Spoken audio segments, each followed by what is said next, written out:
Hello everyone and welcome back to my channel. So I asked some of you guys on Instagram if you had any questions about studying abroad, and in this video I'm going to be talking about just that.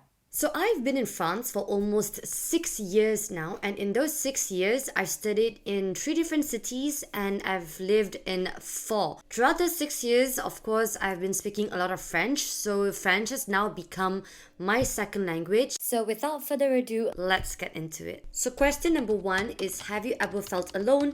And if so, how did you deal with it? So moving abroad at a young age can be very terrifying because all of a sudden you just feel this immense amount of solitude, and so this fear of being alone made me develop really unhealthy attachment habits that I had to unlearn at one point of my life. I made a separate video about dealing with loneliness as an international student, so do check that out if you're interested. So question number 2 is, how do locals treat you? This is based on my experience. French people are honestly really sweet. Once they feel comfortable around you, they would even invite you to spend like a weekend at their parents' home. And this has happened to me quite a number of times actually. It's very wholesome because you get to meet their parents, you get to see the house in which they grew up in, and most of the time it's usually in another city. And you know, their parents usually cook you a nice dinner, you have a meal together, they take you around. They are also very interested in my origins, where I come from, what's it like in Malaysia, and I've only had experiences where they have been very respectful to me. I know that French people come off as very direct or unfriendly or not warm. The thing is, they do seem closed off in the beginning, and they do seem a bit reserved, but that's because that's how French people generally are. They are more private, they're more reserved, and they don't show like a lot of emotions. They're not as expressive as English speakers, I would say. And so that would normally give off a false impression that they are unfriendly. But once you get to know them, and once they let their guards down, and once they become comfortable with you, they can be the nicest, sweetest, wackiest people out there. Once again, I'm not trying to generalize. This is just based on my experience. Question number 3 is, how did you deal with the language barrier? So this was actually a huge point for me because I was not prepared for that aspect before moving to France. I didn't only have to deal with the language barrier, I also had to deal with the cultural barrier that came with it. First of all, the sense of humor is different, the jokes are different, the references are different, and so it's a lot more difficult to connect with French speakers as I would with English speakers. Especially because I'm generally a very sociable person, I like meeting new people, and so that barrier was something that I had to struggle with a lot during the first 2-3 years, I would say. Like, learning French at a language school is so much more different when you finally have to apply it with French people. They just speak a lot more faster, they use a lot of different words, and so in the beginning I barely understood anything. I would just be there at the cafeteria and I'll be like, oui, and so like people would think that I understand what's going on and I understand what the joke is and I find things funny, but no, that was just me trying to cope and survive in a French environment in the beginning. Let me know if this is something that you have already faced, but I really wanted to make French friends and I really wanted to immerse myself in that culture. I had to be brave to speak. I had to not be embarrassed of my accent because the French accent is very hard to develop, and I feel like French is one of those languages where your fluency also depends on your intonation, and that also depends on your pronunciation, and all of that is just like you having an accent that is understandable to be able to communicate effectively. But one thing is for sure is that French people are very supportive. Like, you could speak a bit of French and they would be like, wow, your French is so good, you speak really well, and you're just here like, no, but sure, thanks. That makes me feel a lot better. And to me, honestly, the biggest compliment that anyone could give me, especially if it's a French person, is that if they think that I'm French within the first like 5 minutes of talking to me. And let me explain why. Because I feel like if I can pass off as a French person in the first few minutes of the conversation, it means that my French to their ears is as fluent as a native speaker, and that is the level that I strive to achieve in French. The next question is, do you get homesick, and if so, how do you deal with it? Ever since I came to France, I have tried to go back once a year during the summer holidays. I can't go back more than that because I don't have enough holidays that would warrant me spending a huge sum of money on that plane ticket. So my summer holidays are usually like 4 to 6 weeks long, and that's when I go back to Malaysia. To be very honest with you guys, homesickness isn't something that I really struggle with. There are instances, like recently actually, where I miss home a lot, or I miss the food, I miss the familiarity, I miss moments with my family. But it's just like I get it in instances where I'm just like, I miss that view in Penang. When I feel homesick, I just send a message to my family, I call a family member, and that makes me feel a lot better. I think that being away for a long time now, it has helped me come to peace with the realities of life. What I mean by this is that when you move abroad, you don't know when your last time will be your last time, if you get what I mean, especially when it comes to family. But the thing is, there's nothing you can do about it, and that is the harsh reality of living away from your family. That's just life. That's just how it is, and there's no point resisting that thought. And so knowing that and accepting the reality of life, it just makes the moments that you spend with your family and your friends a lot more meaningful, because you know that you need to cherish each and every moment that you get with them. The next question is, what was your first culture shock? So I think the thing that stood out to me the most when I first arrived in France was the French lifestyle, or the Latin way of living. I arrived in France in mid-June, so it was summer. You just see people enjoying life and living life. You see them hanging out at cafes, just having a cup of coffee, talking for a really long time. So what really shocked me was that holidays here are really holidays.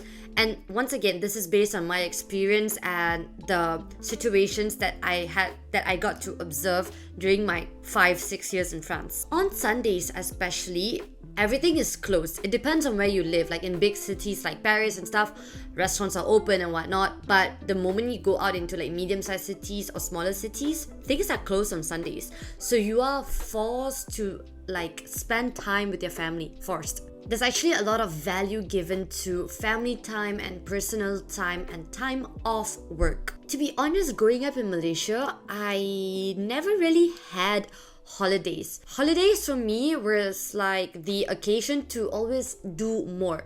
More extra classes, more tuition, more sports training, call it whatever you want. It was always, what can I do to keep achieving more? Even among my friends, before the holidays would approach, we would not be asking each other like, oh, so where are you going to visit, or what are you going to be doing? No, it was more of, so what extra classes are you doing? What activities are you going to be doing? So that was sort of the environment that I was in, right? And it was a huge shock to me, like during the holidays here, like people are expected to take time off. People are expected to have a break, do something else that's not related to studying or working. And I can't tell you guys how grateful and appreciative I am for that aspect, because it makes so much of difference, and it also makes life a lot more meaningful, because you understand that there's more to life than work and hustling and doing more to achieve more and being ahead of everyone else. You realize that there's so much more value in spending time with friends, family, doing things for you, spending some time exploring art, culture. You also learn a lot of important things when you carry out activities that are off work and academics, if you get what I mean. The next question is living cost of being a student abroad. Alright, so I think that France is a country, once again, that is very student friendly. You have student residences that are very much more affordable compared to private housing. You have a lot of student aids as well. There's this thing called the CAF that I always mention in all of my videos. It's this social aid that you can apply for as a student that gives you a subsidy on rent. So that already takes off like 30%, 40%, sometimes even 50% of your rent. Food, however, is quite expensive. I think compared to what my friends in the UK and Germany have told me about, in comparison, France is slightly more expensive. And what more with inflation right now, honestly, it's quite hard. Besides that, my living cost as a student before moving to Paris was quite manageable because honestly, I didn't do much besides studying. Like, I was very fixated on getting the best grades possible to get into my engineering school. So honestly, like most of my time was spent studying, except for holidays. Of course, it was like I was either studying a lot or traveling. So just to sum it all up, I think that being a student in France is not bad. It's quite manageable because even education is almost free. For example, in my French engineering school, which is a public university, it's around like 600 euros for a year compared to what my friends have to pay in the UK or the US. It's a lot better. The next question is, what is the difference in the social lifestyle between France and Malaysia? Okay, so once again, as I said, I think this is common for like Latin cultures in general. People live a lot more freely. There's a lot more appreciation for art, culture, and there's also a lot more respect given to personal life. When you're on a holiday as a working adult, you are on a holiday and no one is allowed to bother you. Student-wise, I would say, it depends on the city that you're in. But from what I've observed, French students will study in one city, and if they're not living there, then they always try to spend their weekends at home. They really like going home a lot. And so most of the time, like during the weekends on a Friday afternoon, you'll see your friends with like luggages waiting to take first train home and spend time with their family. And the last question that I'm going to be answering is, how do you balance your student commitments and your social life commitments? So it's quite funny actually, because in the beginning of my engineering degree, like the first 3 years, I would say, I was studying a lot. Social life, I didn't really care about that because I knew I needed to do well at school. And so there wasn't much balance, I guess. I guess you could say that. I don't know, because yes, I studied a lot, but during the holidays, I would also travel. Maybe that's how I balance my social life and my student life. But once I moved to engineering school, my priority was passing all my subjects because engineering is hard and I don't want to fail, don't want to resit. So my priority was passing my subjects. The first year was very difficult. Again, it was COVID, and so all I was doing was like studying. And then fourth year hit, and during fourth year, I got to do my first internship, and that's where things changed. And working life is nothing compared to being a student, at least for me. During my first internship, I was out a lot. I was meeting new people. I was trying out new restaurants. I was going on random trips on weekends. That was what I was doing. It wasn't very balanced. I wouldn't say that I balanced my social life, because at that point during those 6 months, I was like, I'm here in Paris. I don't know if I'm ever going to come back to Paris. I'm going to make the most out of it. And that's what I did. No regrets. But this time things are a bit different. So I'm in my final year, I'm still a student, and I'm interning, and I have different goals. For example, I'm taking YouTube more seriously, so I have to cut down on going out. But I think I'm also at that stage of my life where I'm very happy with the friends that I have. I'm very lucky to be surrounded by people that I love and who love me. And so at this point of my life, I'm just trying to focus on my goals, being good at my job, and also spending time with people who mean a lot to me. So that's all for this video on what it's like studying abroad. I just want to say thank you to those of you who participated and asked me your questions on Instagram. And for those of you who have made it this far, thank you for watching. If you liked it, please do give this video a like and subscribe to my YouTube channel, as that would mean a lot to me. And if you have any other questions, feel free to drop them down in my comment section. Thank you once again for watching, and I'll see you in my next video. Ciao!